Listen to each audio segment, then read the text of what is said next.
नमस्कार, स्वागत है साहित्यिक झरोखा चैनल पर।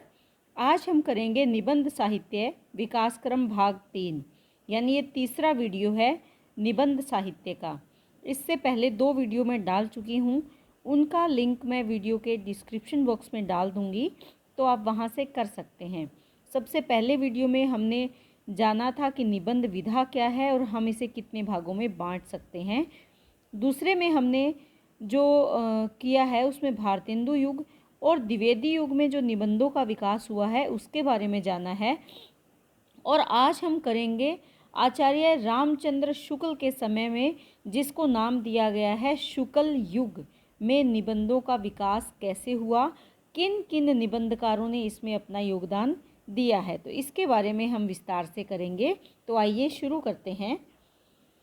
देखिए, शुक्ल युग की अगर बात करें तो इसकी समय सीमा है 1920 से लेकर 1940 ईस्वी तक। 1941 ईस्वी में शुक्ल जी का निधन हो गया था, तो ये 40 ईस्वी तक इस काल की सीमा मानी जाती है।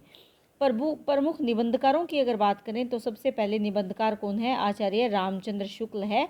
इन्होंने बहुत से निबंध लिखे, जिसमें कि जो प्रमुख इनके निबंध संग्रह हैं उसमें विचार वीथी इनका प्रमुख निबंध संग्रह है। और इसके साथ साथ चिंतामणि केवल एक निबंध नहीं है, बल्कि चिंतामणि भाग 1, चिंतामणि भाग 2, चिंतामणि भाग 3 और चिंतामणि भाग 4, ये 4 भागों में प्रकाशित हो चुका है चिंतामणि निबंध संग्रह।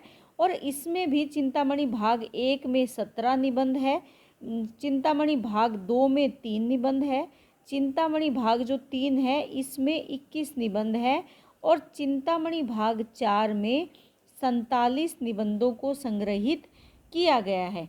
इसके अलावा भी अनेक निबंध है, जैसे काव्य में अभिव्यंजनावाद भी इनका एक प्रमुख निबंध है आचार्य रामचंद्र शुक्ल का। तो इसके साथ साथ जो ये निबंध संग्रह है चिंतामणि, जो 4 भागों में प्रकाशित है, इसमें भी जो निबंधों का संकलन इन्होंने किया है, लेकिन इसमें से जो सभी निबंध हैं उनका संपादन ये नहीं कर पाए थे, उससे पहले इनका देहांत हो गया था। क्योंकि चिंतामणि भाग जो 1 था, चिंतामणि भाग 1, केवल उसी का संपादन कार्य ये कर पाए थे। उसके बाद जो चिंतामणि भाग 2 था उसका संपादन हुआ था 1945 ईस्वी में, जो आचार्य विश्वनाथ प्रसाद मिश्र ने किया था। चिंतामणि जो भाग 3 है ये 1983 ईस्वी में प्रकाशित हुआ था और इसका संपादन किया था डॉक्टर नामवर सिंह ने। चिंतामणि भाग जो 4 हैं ये 2002 में प्रकाशित हुआ था और इसका संपादन किया था कुसुम चतुर्वेदी और ओम प्रकाश सिंह ने। दोनों ने सहयोग से, एक दूसरे का सहयोग करके इसको प्रकाशित करवाया था चिंतामणि भाग 4 को, जिसमें कि 47 निबंधों को संग्रहित किया गया है। तो ये आचार्य रामचंद्र शुक्ल के बारे में है। लेकिन इससे पहले मैं आपको ये बता दूं कि जो मैं ये वीडियो बना रही हूँ, इस वीडियो में किसी भी निबंधकार के सभी निबंधों के बारे में मैंने नहीं बताया है। कारण क्या है कि प्रत्येक निबंधकार ने बहुत से निबंध रचनाएं की है और सबको 10 और 15 मिनट के वीडियो में संकलित करना संभव नहीं है। और इसमें मेरा मुख्य उद्देश्य क्या है? आप लोगों के जो 8 नंबर के या 16 नंबर के हिसाब से आप पेपर में क्वेश्चन तैयार करोगे, वो तैयार करवाना। मैं यहाँ पर कोई हायर उसके एग्ज़ाम की तैयारी आपको नहीं करवा रही हूँ कि आप नेट की तैयारी इसमें से कर रहे हैं, जेआरएफ की तैयारी इसमें से कर रहे हैं। मेरा उद्देश्य अपने सब्सक्राइबर बढ़ाना नहीं है। मेरा उद्देश्य जो बीए लेवल के बच्चे मेरे साथ जुड़े हैं उन बच्चों को सही तरीके से प्रश्न पहुंचाना है, ताकि, क्योंकि लॉकडाउन का टाइम चल रहा है, बच्चे कॉलेज नहीं जा पा रहे हैं, बहुत से बच्चे तो ऐसे हैं शायद जिनके पास किताबें भी नहीं हैं पढ़ने के लिए। तो उन बच्चों को किसी किताब की प्रतीक्षा ना रहे, किसी कॉलेज के खुलने की प्रतीक्षा ना रहे। उनको जो ये मैटर है हिंदी से जुड़ा हुआ, ये घर पर मिल जाए और वो अपनी तैयारी कर पाएँ, ताकि आने वाले दिनों में अगर एग्ज़ाम होते हैं, पेपर होते हैं, तो वो अपने आप को असहाय महसूस ना करे। इसीलिए मैंने यहाँ पर बहुत सारे निबंधकारों के नामों की और उनके रचनाओं के नामों की यहाँ भरमार नहीं की है। मैंने कुछ एक नाम डाले हैं जो बहुत ज़रूरी है और उससे पता चलता है कि आपको इसके बारे में थोड़ा बहुत जानकारी है। इसीलिए मैंने बहुत कम रचनाओं के नाम यहाँ पर शामिल किए हैं। तो आइए फिर से शुरू करते हैं। तो सबसे पहले हमने बात की आचार्य रामचंद्र शुक्ल की। दूसरा क्या है, जयशंकर प्रसाद। देखिए जयशंकर प्रसाद की अगर हम बात करें तो इनका निबंध काव्य और कला तथा अन्य निबंध, ये इनकी प्रमुख निबंध रचना है। इसके साथ साथ इन्होंने और भी रचनाएं की है, जैसे कि यथार्थवाद और छायावाद, रंगमंच, मौर्यों का राज्य परिवर्तन। लेकिन आप अगर यहाँ पर एक रचना का नाम भी लिख रहे हैं तो आपके प्रश्न के लिए ये सही है। उसके बाद दूसरा क्या है, माखनलाल चतुर्वेदी। इनका जो प्रमुख निबंध है साहित्य देवता।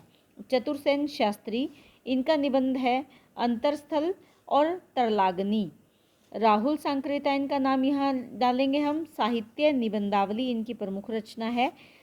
सूर्यकांत त्रिपाठी निराला छायावाद में कवि के रूप में ज़्यादा प्रसिद्ध हैं, लेकिन इन्होंने भी कुछ निबंधों की रचना की है, जिसमें प्रबंध प्रतिमा, प्रबंध प्रतीक्षा, चाबुक और चयन इनकी प्रमुख रचनाएं हैं। इसके बाद है वियोगी हरि। वियोगी हरि की जो प्रमुख निबंध रचना है तरंगिणी, ठंडे छींटे, मेरी हिमाकत, ये इनकी प्रमुख निबंध रचनाएं हैं। नंद दुलारे वाजपेयी, हिंदी साहित्य 20वीं शताब्दी, नया साहित्य नए प्रश्न, ये इनकी प्रमुख निबंध रचनाएं हैं। शांति प्रिय द्विवेदी का नाम आप ज़रूर लिखेंगे, जिसमें कवि और काव्य, युग और साहित्य तथा आधान इनकी प्रमुख निबंध रचनाएं हैं। उसके बाद है रघुवीर सिंह, सप्तदीप और जीवनकर्ण इनके प्रमुख निबंध हैं।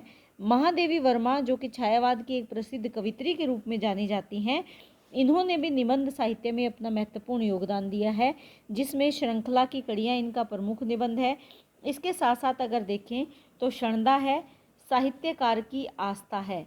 और भी निबंध थे, जैसे संभाषण, भारतीय संस्कृति के स्वर, संकल्पिता और विवेचनात्मक गद्य की निबंध साहित्य की रचना भी इन्होंने की है। तो ये इस काल के प्रमुख निबंधकार हैं, जिनके बारे में कि आपको शुक्ल युग में जिनका नाम आपको डालना है और उनकी रचनाओं के बारे में थोड़ा बहुत आपको बताना है। अब करते हैं कि इस काल में जो निबंध लिखे गए उन निबंधों की विशेषताएं क्या थी। देखिए सबसे पहले विशेषता की अगर बात करें तो गंभीर एवं चिंतन प्रधान निबंधों की रचना की गई।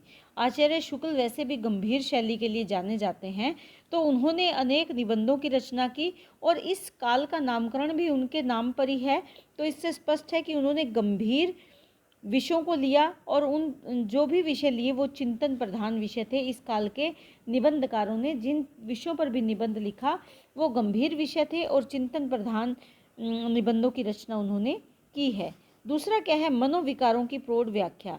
देखिए जो आधुनिक काल है ये हम जानते हैं कि मनोविश्लेषणात्मकता इसमें बहुत ज़्यादा थी, यानी केवल हम बाहरी तौर तरीके नहीं बल्कि एक मानव मन में क्या चल रहा है उन विचारों को भी इस काल में महत्व दिए जाने लगा था।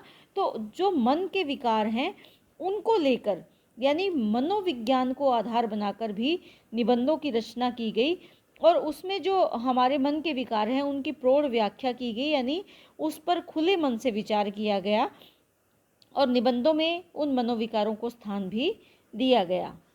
उसके बाद तीसरी अगर विशेषताओं की हम बात करें तो साहित्यिक एवं आलोचनात्मक निबंधों की प्रमुखता। इस समय में जो निबंध लिखे गए वो या तो साहित्य से जुड़े हुए निबंध लिखे या उन किसी भी विषय की आलोचना यहाँ पर की गई। यहाँ पर क्या नहीं है, देखिए ऐतिहासिकता की कमी है यहाँ, यानी ऐतिहासिक निबंध जो अब तक चले आ रहे थे, पौराणिक विषयों को जो लेकर निबंध रचना हो रही थी वो यहाँ पर नहीं है। यहाँ पर समाज की जो साहित्यिक समाज की जो बातें हैं उसके बजाय साहित्यिक बातों को ज़्यादा महत्व दिया गया और इसके साथ साथ आलोचनात्मक निबंधों की रचना की गई। चौथी जो विशेषता है वो क्या है, विषय के प्रति वैज्ञानिक दृष्टिकोण, यानी अंधविश्वास से जुड़ी हुई बातें इन्होंने शामिल नहीं की, बल्कि जिन भी विषयों को लिया उन विषय के प्रति जो अपनी दृष्टि थी वो वैज्ञानिक दृष्टि रखी। वैज्ञानिक दृष्टि कौन सी होती है, जो तर्क वितर्क की विचारधारा है, यानी उस विषय के बारे में इन्होंने तर्क वितर्क किया, सोच समझकर उस विषय के प्रति अपने विचारों को निबंध के माध्यम से इन्होंने जनता तक पहुंचाया है। उसके बाद है मौलिकता। मौलिकता अर्थात यहाँ पर ऐसा नहीं है कि किसी की नकल करना, अनुवाद करना और उसको प्रकाशित कर देना। यहाँ पर जो भी विषय लिए गए वो मौलिक रूप में प्रस्तुत किए गए, यानी निबंधकारों के निजी विचार इन निबंधों में संकलित हैं, निजी अनुभव इन निबंधों में संकलित है। जो भी विषय उन्होंने लिए, चाहे वो मनोविकार से संबंधित विषय थे, चाहे साहित्य से संबंधित विषय थे, आलोचना से संबंधित निबंधों की रचना की, वो कैसे हैं, मौलिक निबंधों की रचना उन्होंने की है। इसके बाद है व्यंग्य की प्रधानता। देखिए, व्यंग्य एक विधा के रूप में प्रचलित हो चुका था और व्यंग्य की प्रधानता के माध्यम से या व्यंग्य का प्रयोग करके इन्होंने तत्कालीन जो व्यवस्था थी, तत्कालीन जो दुराचार थे समाज में उन पर प्रहार किया है। यहाँ पर हम बरसाने लाल चतुर्वेदी के निबंध की बात कर सकते हैं, जैसे बुरे फंसे, भोला पंडित की बैठक है, कुल्लड़ में हुल्लड़ है, या मिस्टर चोखे लाल है, ये कुछ नेताओं की नुमाइश है। ये कुछ ऐसे निबंध है जो व्यंग्यात्मक निबंध है। इन निबंधों में चाहे हरिशंकर परसाई के निबंध ले सकते हैं, विनोद शर्मा के निबंध ले सकते हैं, तो वो निबंधकार जिन्होंने व्यंग्य के माध्यम से तत्कालीन परिस्थितियों पर, तत्कालीन जो मुद्दे थे सामाजिक राजनीतिक, उन पर व्यंग्य के माध्यम से करारा प्रहार अपने निबंधों द्वारा किया है। उसके बाद है लोक मंगल की भावना। देखिए, विचार चाहे कुछ भी रहा, किसी विषय को आधार बनाकर लिखा, लेकिन उसका मुख्य उद्देश्य क्या था, लोक मंगल, यानी समाज का मंगल, लोगों के जीवन में शांति व्याप्त हो सके, लोगों के जीवन में समृद्धि आए, ऐसी कामना को आधार बनाकर ही इन्होंने निबंधों की रचना की है। यानी सभी रचनाओं का मुख्य उद्देश्य यहाँ पर क्या है, लोक मंगल की भावना ही लेखकों का, निबंधकारों का मुख्य उद्देश्य रहा है। तो यहाँ पर विचार योग्य क्या है कि इस समय में जो निबंध लिखे गए वो चिंतन प्रधान निबंध थे। मनोविकारों की विस्तार से व्याख्या इन्होंने की है, जैसे जो भी मन के भाव है, चाहे उत्साह है, करुणा है, श्रद्धा है, लज्जा है, ग्लानि है, लोभ है, प्रेम है, ईर्ष्या है, भय है, यानी मन के जो भाव हैं उनकी प्रौढ़ता से व्याख्या की है। यहाँ पर केवल ऐतिहासिक विषयों को आधार बनाकर ही निबंध नहीं लिखे गए या ऐतिहासिक घटनाओं को ही आधार नहीं बनाया गया, बल्कि विशेष ध्यान कहाँ पर दिया गया, साहित्यिक और आलोचनात्मक विषयों पर विशेष ध्यान दिया गया। इसके साथ साथ वैज्ञानिक दृष्टिकोण, मौलिकता, और वो भी किसके माध्यम से, व्यंग्य के माध्यम से, लोगों का मंगल इनका मुख्य उद्देश्य रहा। तो ये इस युग के निबंधों की मुख्य विशेषताएं हैं। तो उम्मीद करती हूँ कि आज जो हमने किया है शुक्ल युग, इससे पहले आप जो ये प्रश्न तैयार करोगे तो उसमें आप क्या करोगे, सबसे पहले वो जो पहला वीडियो है उसमें से आप लिखोगे निबंध का परिचय, उसकी परिभाषाएं, किस आधार पर हम उसका विभाजन कर सकते हैं। उसके बाद पहला जो भारतेंदु युग है उसके बारे में लिखोगे, फिर उसके बाद द्विवेदी युग के बारे में, और तीसरा आप शुक्ल युग के बारे में। इसके बाद जो शुक्लोत्तर युग है वो मैं नेक्स्ट वीडियो में आपको पहुंचाऊंगी या आप तक पहुंचाने का प्रयास करूंगी। उम्मीद कर रही हूं कि बहुत अच्छे से आप ये प्रश्न कर रहे हो। इसी तरह लाइक, शेयर, सब्सक्राइब और कमेंट करते रहें। बहुत बहुत धन्यवाद।